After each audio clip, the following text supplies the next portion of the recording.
Some World War II related myths are propaganda and others are simply misconceptions. Either way, it's hard to know what to believe, especially because you didn't see the events in question with your own eyes.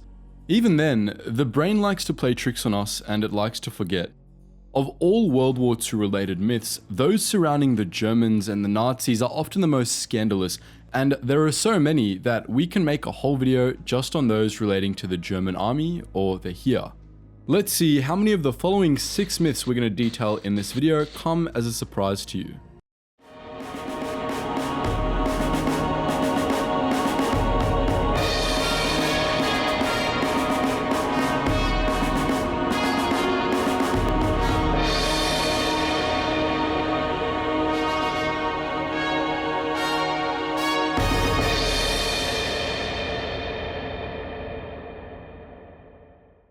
Firstly, everyone's favourite German general, Erwin the Desert Fox Rommel, was not the chivalrous, honourable man both German and Allied propaganda claimed he was, and the North Africa campaign, fought largely by Rommel's Afrika Korps, was not a clean war.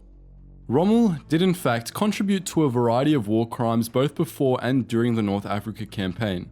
In France, he ordered his men to burn civilian houses and bait French troops into a slaughter by pretending to surrender.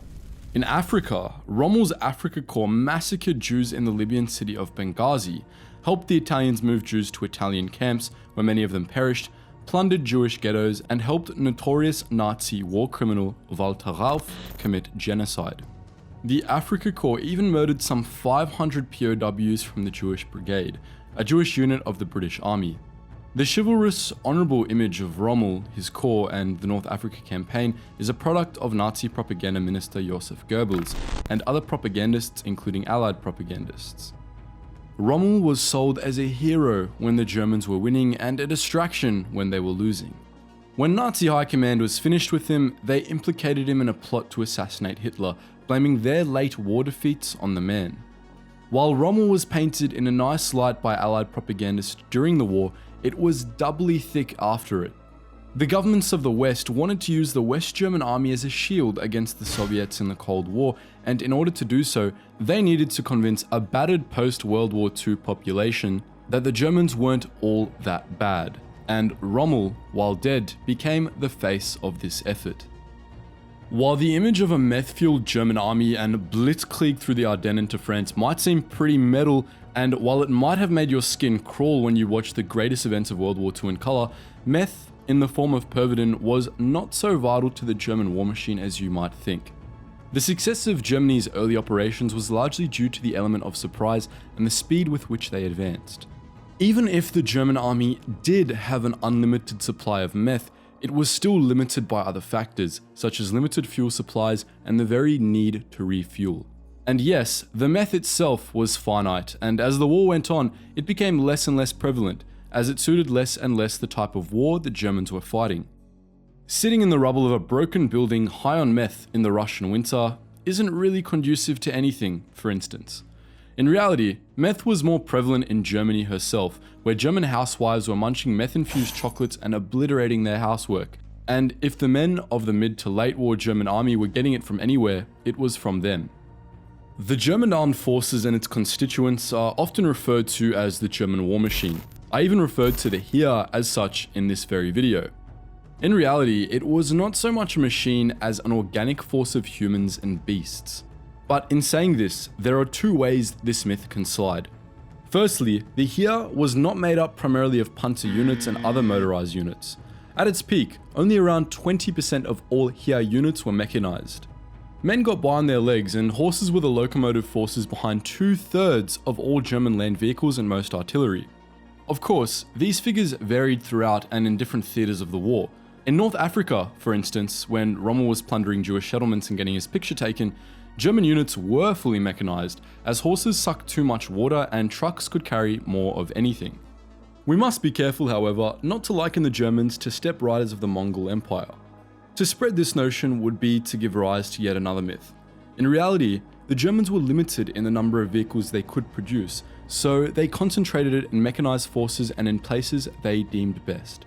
The Heer was less motorized than its opponents, the UK, the USA, but it was by no means a backwards force.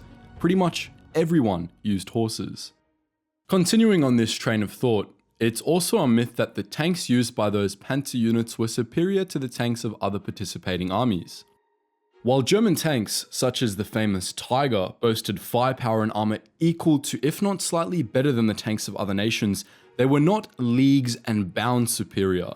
They were certainly pervious to enemy tank fire, and they were overall over-engineered, meaning they were difficult and expensive to build and maintain, and prone to mechanical issues. In terms of armor specifically, German Tigers were even vulnerable to 75mm guns of Sherman tanks, and 76mm guns could certainly deal with both Tigers and Panthers. To put things in perspective, the German Panther was one of the better medium tanks of the Second World War, yet only around 6,500 of these things were made. Compare this to some 50,000 Sherman tanks and some 80,000 T-34s. The Germans simply couldn't keep up with production nor maintenance, and their complicated designs certainly weren't helping. One other myth which sort of relates to the previous two is that the German army made good use of crazy Nazi inventions and weapons.